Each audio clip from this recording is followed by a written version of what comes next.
I'm going to put it to the audience, but I'll let these guys get the cameras going. Are you ready? All right. Who has any questions? Oh, good man. Do you need a microphone? I can hear you.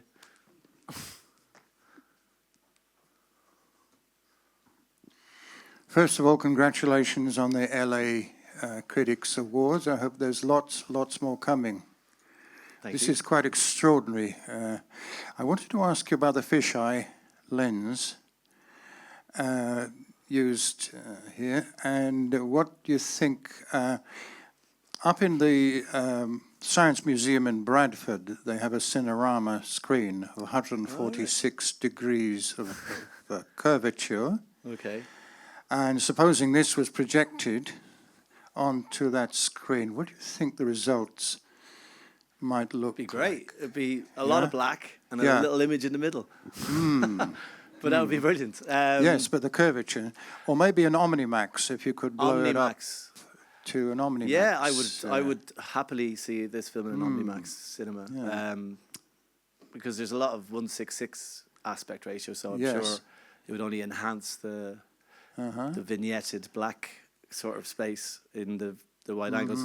Yeah, obviously, this was the second film we've done with Yorgos on spherical filmmaking, and he loves wide angle lenses. There's no two ways about it. And he was kind of on this one, he wanted to push it a bit further because he kind of, I think maybe he was referencing earlier photography, from the early 19th, or was it, 1885 sort of time. There was photography where you would have a plate photography, and you'd have the lens wouldn't be able to cover the full plate. So you have a lot of photography from back then that's vignetted. And I think he liked the idea of having a kind of a nod to that, but also a way of maybe feeling like you could almost step into the other world that you're sort of watching. And he just, again, it's a mad lens, and I think he likes extremes, and this was something that he was able to kind of use to his benefit. Well, it's a mad lens. It is. But what we did, that was the one lens I felt I had a bit of influence on, because I'm sitting here pretending I'm the cinematographer in this film. I keep saying it in all the interviews, and I've done a lot of them at this stage, about how I'm just kind of keeping up with that guy because he's an amazing cinematographer in his own right. He's a maestro, if you want to call it that, a master cinematographer. So what I do is kind of keep up with him. But he did challenge that one as like, how do we get a lens that can give me a vignette on the negative? So I'd been doing a bit of digital photography on what they called ARRI LFs, and you get that all the time. You put a lens on it, there's a huge vignette. You're going, oh shit, that doesn't cover it. It's one of those lenses. So I kind of figured it backwards, and I thought if we get a 16mm lens, you would be able to get that effect on 35mm. Oh. So that was he gave me a bit of credit for that. Well, you deserve it, every bit of it. Anyway, I hope that wasn't a stupid question. Not at all. Not at all. Very good. Thank you. Next.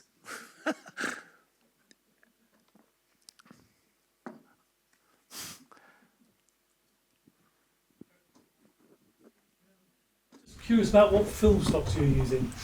Yes, we used black and white film stock 5222. We used color negative, which was like 500 ASA, and then the one that we talk about a lot is Ektachrome, because we hadn't nobody sort of uses that so much anymore. And Yorgos again was going, I've seen people there was a show called Euphoria, they'd shot on it, and he was keen to try and shoot something because the film is so colourful. He wanted to try and have a stock that was able to push the colour and the contrast, and they're two things he loves a lot. So we pursued trying to get some Ektachrome and test it, and we found some. Kodak they reintroduced that stock about 7 years ago as a 16mm stock and not a 35mm stock, and they don't have very many places that can process it. Actually, there's only one place in Europe, and that's in Berlin, and I don't even know if there's one in America. So the show that was working in America there's a DP called Marcel Rev who was shooting Euphoria, and he's very experimental and progressive in trying to get Kodak to reissue stocks or cut stocks differently. So they cut the 16mm Ektachrome to 35mm for him, and he was able to cross-process it. But we were lucky enough to be near enough, because we shot in Hungary, we were near enough a laboratory in Berlin So we were able to process it in the E6 process, which is the right way to process it if you want to be technically right about it. And that was what we got back with these results, which is really beautiful, colourful, contrasty stock. It's very slow stock, so I had to get more sort of lights to light that, and that costs a lot of money. And the stock's not cheap either. So those were the stocks we shot on. So sorry, that meant you had real discipline when you were shooting. No. Do I look like a disciplined person? Not at all. It was just like, oh, fuck, this is going to be really hard to do. And there was a couple of days where it was really... there was one day where it was underexposed, and the theory with that stock is if you underexpose it, you don't get it back. But we were kind of lucky because there's new scanners. There's this sort of an updated scanner that was able to see into the blacks a little bit. The grader, Greg Fisher, is here tonight, and he did a wonderful job grading the film, and he was able to find some information in the darker spaces that I kind of got underexposed, so I got lucky. Hi. First of all, thank you so much for this movie. I just watched it second time, and I loved it even more, I must say. Tell all your friends to see it twice. I will for Ted sure. seen it twice. Gets better every time, doesn't it? Well, it definitely does, yeah. Let's see, well, yeah, I don't know, about third time, but yeah, Maybe second not, time maybe it looked even better. So I wanted to ask the question about your decision to shoot on black and white and color for both, and what was the philosophy behind this decision? Again, it's Yorgos's decision. He kind of came up with it. He loves shooting black and white stock in general. He's a very keen photographer, and he was on this job even like he's that prolific that he was in between takes. He would be taking photographs on a large format camera called a Chamonix, and he would like take 10. It's like 4 by 5.6 negative. Go home, process it, and come in and scan it, and then come in the next day and show me what he'd shot the day before. So he was like, he's way on top of all this stuff. So he's a big fan of black and white photography, and I think he was a little bit concerned about the set of Dr. Baxter's, that maybe he needed to kind of not show it all in color at the beginning, and you can post-rationalize it as much as you want, but he decided like about 9 days before we shot that he'd shoot the first 30 minutes in black and white, and that kind of coincides with Bella's sort of early life, and then when she goes to Lisbon the color kind of explodes, or it actually happens in the flashback, which I thought was really nice, because usually in flashbacks to the reanimation, usually that goes from color to black and white in most films, where he's gone the other way, and I just love that scene because it kind of just all of a sudden goes like blood red and crazy, and the soundtrack is so bombastic in that. So I thought the introduction to colour is really enhanced by it being shot in black and white from the beginning. And he did have to sell that to producers, so he kind of like had a bit of a sort of a thing where he said, if I'll shoot the first shot or two will be in colour, so everybody knows it's a colour film, and then we'll go into black and white for half an hour. But it was a lot of fun to shoot in black and white, because black and white negative is so beautiful to get the results back, and knowing you can't, a lot of people maybe shoot color and they turn to black and white, whereas filming black and white just on all levels is so lovely, because it's got a great contrast, it's got tone, it's got grain, and it just looks lovely. Next question. What was the ratio of like location, sets and post, roughly? It's mainly all on sound stages. Yeah, like this film was crazy for me because I do location films. I don't know what is going on in a sound stage. So luckily they brought me in like 12 weeks beforehand, and I got to see all these places get built in front of our eyes, and it was magical really, because you basically have, such wild imagination getting to make. Like he gave the production designers Shona Heath and James Price a lot of freedom but challenges to kind of really make it as mad looking as he could. So none of that was real locations, obviously. It was all studio, except for the forest, which we tried to do in the studio, but that was just, the budget was going out of control at then. So luckily that was in a real location. And then the Alfie's house interior was a location, and the place where where Baxter does all the autopsies and the kind of the school. So they were locations in Budapest, but Paris, the boat, London, Alexandria, obviously, they were all sound stages in Budapest, which were amazing places. And like, as I said, I'd never really made a film in a sound stage to that level. I don't know if I ever will again.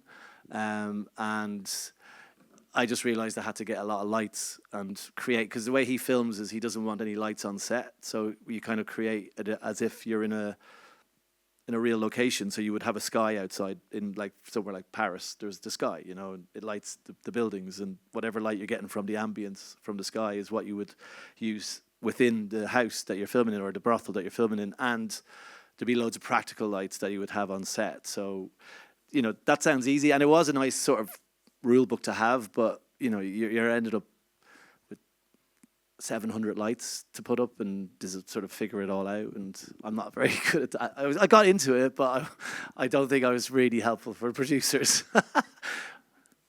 Especially the Lisbon set. Lisbon was the other place. That place drove me mad, because it was that was one we filmed further afield. There was we did most of the filming in a studio called Origo, which had all the stages, and we could have built Lisbon there, but for some reason they had to build that 2 hours away, so I never really got to see that set. And I was always like going on my days off, or, you know, thinking about it. I never got to see it. So when we got to build it or get there, we had to, because the whole sort of scape, the roads in that place were all kind of hilly. They built those early on, and that meant I couldn't put lights up closer to the shooting day, so I had to put the lights up 8 weeks before, because that was the way the mafia gaffers were telling me. They were saying, you've got to put all those lights up before, because they built this road. The art department have kind of stuffed you by building this road in Lisbon. That means I can't drive cherry pickers on to put the lights up. So we put lights up 8 weeks before, shot for 3 weeks, and then took them down for 2 weeks. So that's like 700 lights for 12 weeks. Do the math. What was the length of the shoot? 12 weeks.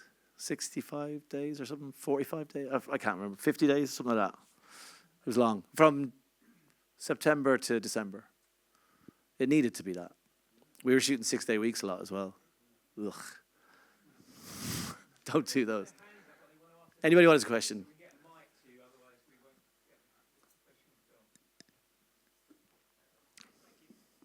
Hey, Robbie. Hiya. How's it going? Yeah, that was a really good crack, man. Thank you. It's slapstick. It's funny. Yeah, How often do you get to go to cinema where you're having a laugh? Oh man, I think it's a laugh, isn't it? when we was at Come Image, I think I nearly left that festival depressed. Everything was so freaking Yeah, it does go that Nazis. way a bit. Yeah, so this was really good to see, and it was actually a good laugh. With it being so like rich and just a fun film, what was the prep like for you? Like, was it because where it's so rich, build it like, where do you start with that? Was it a good laugh actually? Where is the starting point for that? I was just brought in 12 weeks before, and it was great. It was a bit like I felt like going to a sort of film school in a way, because our studio, there was no real other stuff going on, so we just kind of took over the place, and we had a lot of stages that we were shooting in, so you just walk in every day and you kind of got a feeling that you were sort of watching and like letting it sort of soak over into you as far as watching the sets get built. And yeah, it felt like a sort of a collective of people who were all kind of in school together, because a lot of other departments, like Shona Heath has never done a film in her life. She's the production designer. She did a short film that I worked with her on, but she's a creative genius and an imagination like that I've never seen before. And she worked in conjunction with James Price, the production designer, who has worked as an art director on films, but he hadn't really done much production design. So the two of them were kind of out on a limb as such. And then the costume designer, Holly, had done a couple of sort of lower budget films, but nothing to this level. And obviously I hadn't worked something to this level either. So we were all feeling a bit like, how's your day going? And I was like, oh, I don't know. But I all of that was, with prep for me, why I don't really like prep is because I just sort of hang around a lot. And wait for the shoot to get going. And then obviously production designers are having so much like long days trying to work it all out. Costumes like way behind because they haven't got all the costumes ready. Everything has to be done. So much work has to be done before you shoot. But when you're being the DP, you just tend to do a couple of tests and hang around a bit and sort of look at shit and go, oh yeah, that looks great. Or how are we going to like that? And I don't really feel the pressure there so much. I feel it when you're shooting and you've got to get it right. But what I realized with something like this, you have to obviously do a lot of preparation, and it does benefit the film. And, you know, if I hadn't done that, I would have been a little bit irresponsible. But what happened, funnily enough, 10 days or like 2 weeks before the shoot, I was introducing somebody to the camera house, which is across the way from the studio. Ari had their supply house there, so I was just one of the camera assistants that come over, Christina. I was like, hey Christina, I'll introduce you to Esther, who's the woman who runs the place. And I left them too. I like chatted to them for a couple of minutes, and I went back to the office, which basically what I did for 12 weeks was hang around in an office and next door to Yorgos, and I'd pass him every day, go, hey Yorgos, how's it going? And we just, that was a weirder thing, having that sort of like Stockholm syndrome where you're just getting used to being in an office a lot and really enjoying that, but not doing anything really. Anyway, I got back to the office. I said, oh yeah, I'm off now. I'm finished for the day. And then they said, don't go over to Ari. Somebody's got COVID over there. And I was like, oh, I was just over there. And then they put me in a hotel straight away. I was like, oh shit, I shouldn't have said anything. And then lo and behold, that lady did have COVID. So they went, you have to stay in a hotel room for 10 days. I'm like, I'm not doing that. You can fuck off. I cannot do that. Because it was around that time where summer's coming, and in Hungary especially, everybody was like, you know, sun's here, we're all having a great time. And I could look out the window of my hotel room and see all these people having a great time. I'm like, I'm not doing that. So I raged for a day, and then they said, okay, we'll under the cover of darkness, you'll get you out of the hotel, we'll send you to this villa in Lake Balaton, which will be okay. And I was like, all right, in an angry mood. I was like, all right. And then I got there, and I had 10 days doing nothing, hanging out by a pool. It was brilliant. Every day I'd ring up and go, how's it all going? They go, oh, you all right? And I'm like, it's all right, everything's okay. And then I got back and they were really sorry that I'd been away, and it was the best prep I did, because I had a lot more, I was much more refreshed than everybody else, and I recommend it.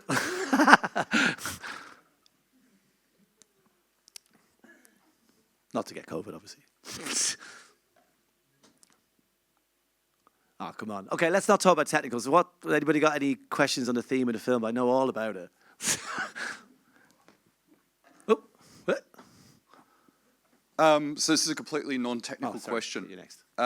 Just kind of curious, noticing that Emma Stone was a producer on the film. Did she option the book, or how did it all come about from reading the novel all the way through to it getting Yorgos on board? Who brought Yorgos on board? How did that?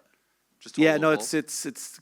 I know all the stories about that. Basically, Yorgos had done that film Dogtooth, and there is similarities to Poor Things to Dogtooth in some ways, of people being held captive and not let out, and you know the way Baxter doesn't let her leave and stuff like that. So he kind of had the success he did with Dogtooth, and he's very much was reading sort of new material, reading every book he could get, thinking what he could do next, and he happened upon Poor Things, and he really liked it, and he went up to Glasgow where Alistair Gray lived, and he kind of met up with him, and they walked around Glasgow for a day, and Alistair had seen Dogtooth, and he kind of obviously saw something in Yorgos that made him think, you're all right. So he gave him the option to the book, and that was that, and that was 2010 or something, 2011, and nobody would give Yorgos the money to make that film back then. So he sort of, over the years, been able to kind of garner a bit more kudos over the success he's had with his other films. And The Favourite obviously did pretty well. So he kind of was asked by a lot of people, oh, what's your next project? What do you want to do next? And he said, I want to do a film about a woman who wakes up with her baby's brain in her head. And he went, oh, fuck. So that's what he did. And that's Alistair Gray's family, bless him, he's passed away in 2019. So we've been doing a lot of press for this film. So I've been hanging out with Alistair's son a bit, Andrew, and he seems to like it, which is great. He's not around to see the. It is, yeah. Have you read any of his other books? They're crazy. I mean, I've not read this, and I'm kind of gutted that I've now seen the film. And Oh no, I think you could read the book. I mean, there's a lot of parenting themes in the. Yeah, absolutely. No, it's a very interesting. It's a very layered film in a lot of ways, and I think it deals with it very well. Yes. Sorry, there's a lady down here. There's a guy with a mic up there. There's a lady down here. Did you have any difficulties with portraying people with learning difficulties? I think that's a good question. I think the film obviously toes a bit of a knife edge in trying to represent that, and I think I do feel that there's a integrity to it and a real sort of honest approach to how it's done, and it's done through humor. So I think sometimes when you watch a film and it's humorous, you kind of tend to be brought in because you're laughing at something, but then it kind of comes back at you and you realize you're laughing at something that's being dealt with in a good way. I do think they had thought very much through what way to portray Bella, and her journey is obviously kind of complex, but what's great about this film, I think, is you feel for her all the way through her. You're very drawn to that character, and I think that's testament to the film's approach to how to deal with that. And I do think it's it's an unusual world, and it's a fantastical set of ideal. So it's not really, you can always fall back into that, but I think it asks questions, and I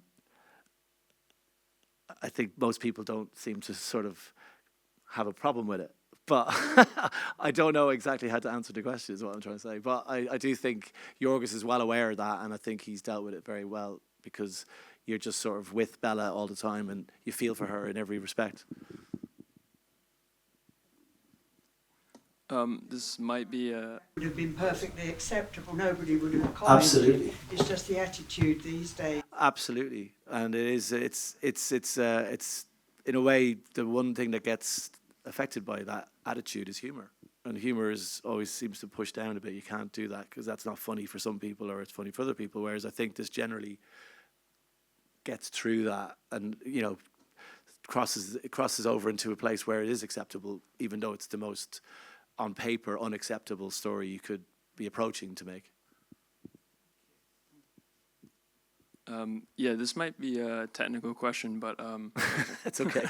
We can have a technical question then. I was just wondering what the decision process was behind the changes of lenses within the scenes, because sometimes it changes a lot, and if there was any kind of logic behind that, or if it was just on the spot kind of riff. I think that's a good question. Basically, Yorgos, I did do a bit of test preparation for testing for the film. And we kind of went through a lot of lenses, and he had an idea of trying to get a language sort of set up before we were filming, so that he didn't have lots of lenses to worry about on the day. So we kind of pared it down to having about 5 different lenses on the film. Obviously, there was the wide angle stuff, which was 2 or 3 lenses of the wide angle. Then there was, he's very keen on doing zooms, so we had a couple of zooms that we used all the time, and then there was these old Petzval lenses, which were the ones that had the lovely kind of sort of fall off, the kind of the nature, anything that was in the forest had this beautiful kind of swirliness behind them. That was these lenses called Petzval lenses, which were originally film projector lenses in, again, early 20th century. So they've been readapted because a lot of people who are shooting digital like to get old glass and, find new ways of making the really maybe kind of harsh digital sensor look a bit more beautiful. So Petzvals became very popular again, and we kind of knew that they existed, and we looked into getting them, and we really liked what they did. Again, I kind of messed up a bit on that one, because when we tested those, obviously I didn't realize that every one of those lenses is very unique. They have a kind of a different way of, their focus being out of tune as such. So we tested with them, sent them back, And then he's going, okay, I like those a lot. Let's get them. I was like, yeah, let's get them. They're going to be great. And then he said, when it came to the day when we're getting them, he says, they're the ones that we used in the test, aren't they? And I'm like, let me check that. And I went to check, and they weren't. So all of a sudden, that like was a massive kind of mess of a job. So I really messed that up, and we had to like scrabble together to try and get lenses that were sort of similar to those ones, and then almost test it all over again because he wanted to see what those ones were like, and it became a bit of a disaster. And luckily we landed on the TLS are the people who rehoused them, and they're very nice people. They work out of Leicester, and they basically listened to me on the phone, and they did exactly what we kind of liked about them, and they were able to mess up the lens to suit whatever it was. But that was a hairy moment in the preparation. So that was kind of like our set of lenses. And the way Jorgis shoots is that he has those lenses, he knows what he's going to do, and he'll arrive on the day and kind of work out whatever sort of way to play it. It was never really like, this is what we're doing, here's a shot list for this has to be that. It was very much instinctful. He'd kind of go, the actors used to like to say that he'd be giving them a hard time if they weren't performing properly. He'd say, get the formula out, because that's what this scene needs. So they were like, oh, not the formula, I'm going to look tiny in that. So yeah, that was generally, he just kind of gets the tools together, like, and makes it sort of, knows what his limits are and works within those constraints. And it's a one camera shoot mostly, and we did everything off a dolly, sometimes on a track, sometimes on a dance floor. So there's not really a complicated sort of aesthetic to the day-to-day. It was very much a basic kind of film package, because a lot of shoots these days have a lot of cameras, and they have techno cranes, and you can get lost in the technology, whereas he wanted to pare it back and make sure that it was kind of sort of simple in a way, that stuff that he knew. And it's funny, on The Favourite, we tried to do a lot of stuff on a remote head, like follow people around and, do all the camera techniques on that. And I was rubbish on the wheels. So this time round, he's like, we're not doing that. We're going to do everything on a dolly. And, even down to the point where we were on a crane, I would sit on a crane. And it's very rare you get to sit on a crane anymore and go up in the air, because everything's done techno cranes and stuff like that. So it was a win-win situation, because I love getting on a crane. It's great fun. It's like being on a roller coaster. And he is gracious enough to kind of let me do it that way and not expect me to get an operator in to do it with the wheels and do it properly.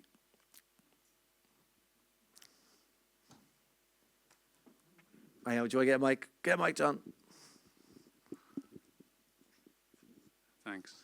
Could you just say something about sort of thematically, because I've not read any of Alistair Gray's novels, but I know that he's very much associated with Scotland and Glasgow. Yeah. And there seemed to be a sort of Robert Louis Stevenson bit of something going on there, and also a kind of critique of the Scottish Enlightenment in a way, especially with the Doctor, who has all these, insists on empiricism and all that kind of stuff, and that seems to be a theme that's kind of it runs through the film, as well as the experiences of Emma Stone. Yeah, so Scotland, basically, why isn't it all based in Scotland like the book is? And the fact that I think the book had a hell of a lot more themes about Scottish politics, and the book actually doesn't revolve around Bella Baxter. It's all about McCandless and Baxter stuck at home getting all these letters and postcards sent back from her, and she only appears at the very end of the book, when the whole scene where she gets married kind of happens. So in a way, the whole film is the whole book, is very much involved with the Baxter Scottish story. Right.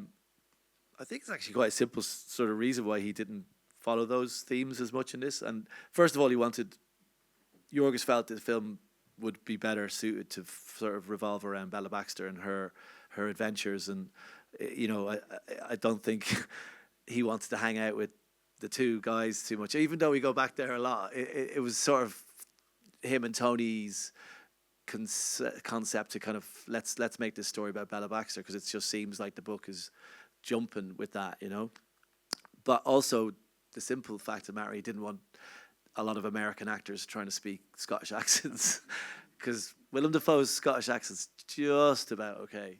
Yeah. It's a little bit Irish and a little bit, and then like Duncan Wedderburn, my God, like Dick Van Dyke in the house. So, you know, I think basically if everybody was Scottish, it would have been a disaster. And I think that was what was Yorgos's sort of thinking behind, let's base this one in London and kind of bypass all the politics of it, because in a way it's her story and the politics are always going to be the politics, I think. And I, just as another thought, the steampunk elements that are in it throughout. Steampunk, that terrible word. Is that come from Alistair Gray's novel, or is that something which? Well, you'd mentioned the horse and carriage sort of thing. That was hot air balloons and a cable car. that was all. Yeah, I think it steampunk isn't the word the production designers like hearing much, but it kind of has become a term that's been coined a lot on this film. But the funny thing is, horse and carriages were the norm. So when motorized cars came in, they were going, what are the public going to make of these things? They're going to be shocked and scared. So we have to make some kind of transition. So the first motorized cars had a horse's head on the front, because that was the only way they could get around the fact that there was, they're going to scare everybody, you know. Yeah. So I think that, that aesthetic is fun for this kind of film. Like you can just have a lot more, enjoyment with it, especially with his. I don't know if in the book he has this thing that he sticks into his stomach, which I find I can't stop laughing every time. Like watching Willem Dafoe crack a burp and a bubble. It's funny on the screen, but it's hilarious filming it, because he was so dedicated to making that burp happen, like wah. So I just, to me, that's one of my favorite bits of the film. So again, it lands into that whole steampunk aesthetic. Excuse my language, curse word.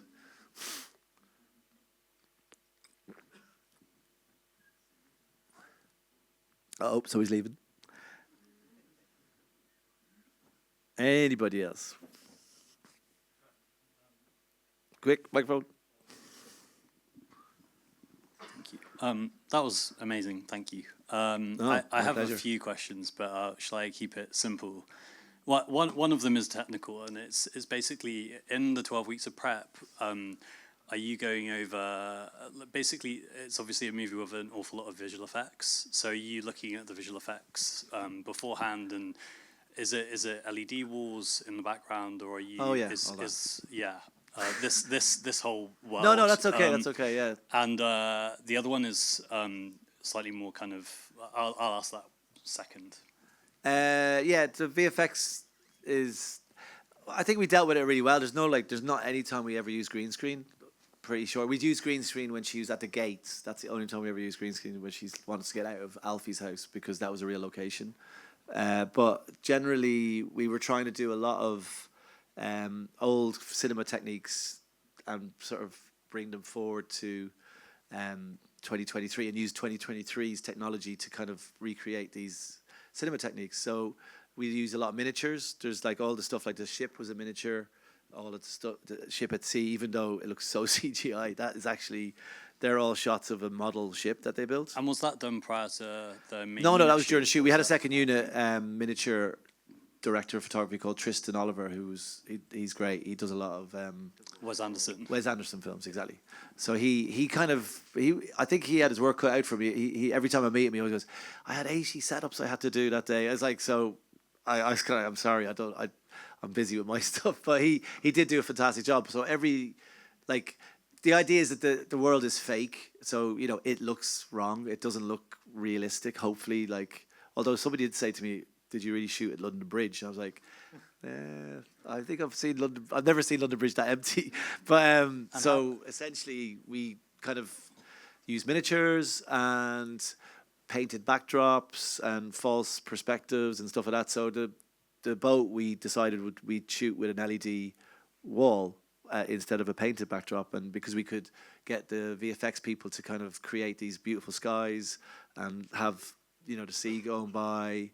And it kind of, the idea was that it would look great and it would help the actors because they could imagine the world that they were in, and it did actually help. But it was very difficult to shoot those because we were in a smaller stage for the boat, And what I realized is we shot that on Ektachrome, so you need a lot of lights. As soon as you have a lot of lights on LED, there's a load of spill, so it actually completely, it's like having this projector on with these lights. It would look pretty crap. So it turned out to be, for me, actually harder to shoot than green screen. But I kind of like the idea of trying to do it, and it's helped a lot with VFX, extending skies and, you know, creating a bit of this, a bit of that. So, you know, he did go at it in a way that was a little bit like, Yorgos is on top of everything. This is what I kind of...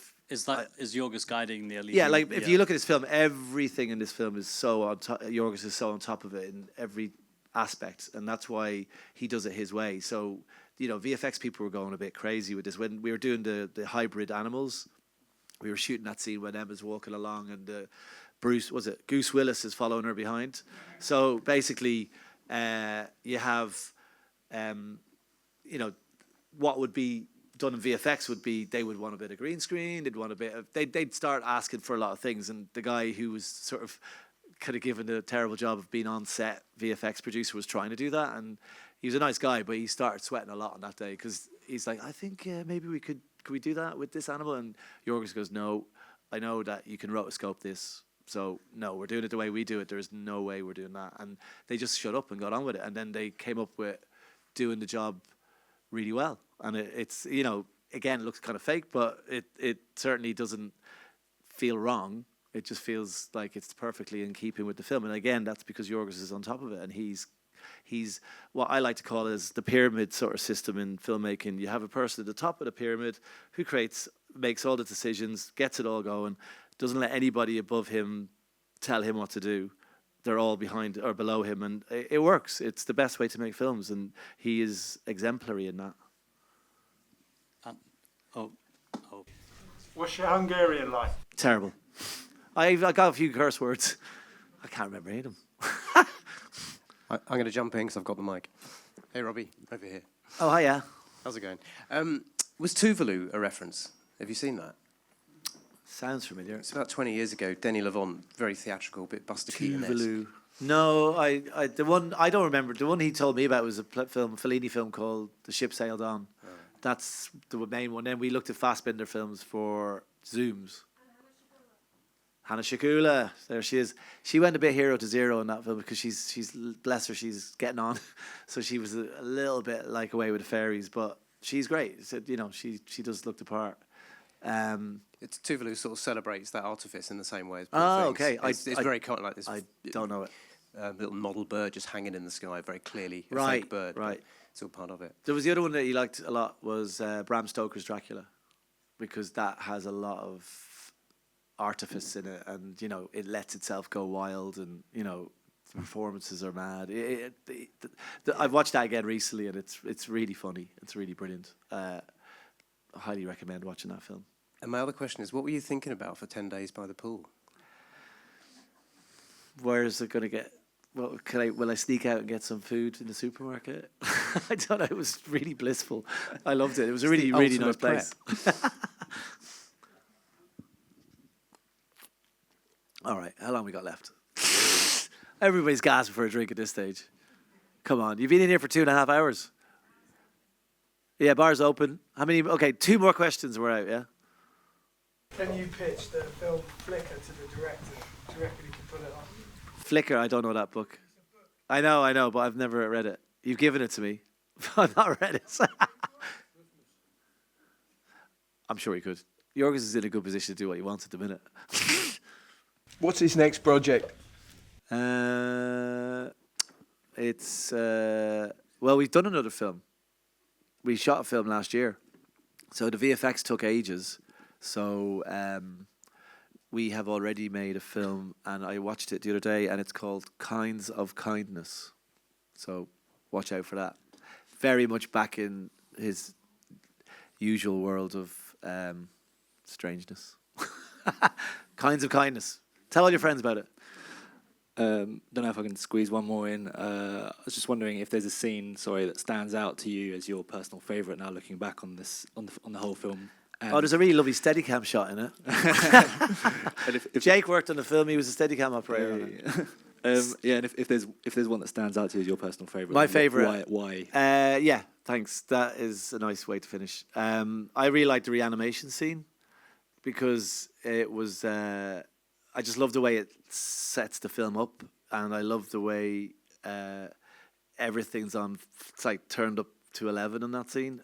But it was also probably one of the trickier scenes to film because we shot it all on Ektachrome, and we had this really old camera, which was a VistaVision camera, which I don't know if you guys know the VistaVision format. It was Alfred Hitchcock used it back in the 50s. It was very, very popular for about 5 years, and then it died a death because CinemaScope came along and sort of took over. But we were shooting on a 1:66 aspect ratio, so the VistaVision sort of suited us because it's a very similar aspect ratio.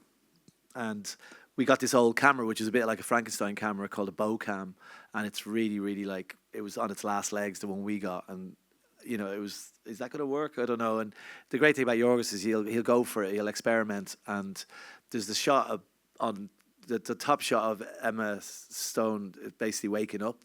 We were shooting on VistaVision, and the batteries were dying. I've said this a few times now, so I'll repeat myself. But basically, I was like, you know, when you hear, you know, basically on a film camera, when the batteries start dying, the camera slows down, and what happens because of that is in the final film you get back from the lab, because it slows down, it sort of speeds up. So that bit, for some reason, she sort of like just wakes up as the camera was finally breaking down, and it just kind of speeds up at the moment where she opens her eyes, and it's so like lucky mistake. I couldn't ask for better, and for me that is always, I always look at that and enjoy that scene because, again, everybody's just so funny in it, and Willem Dafoe is like, as the mad scientist. It's really funny. And their costumes are great. And everything's working in that scene.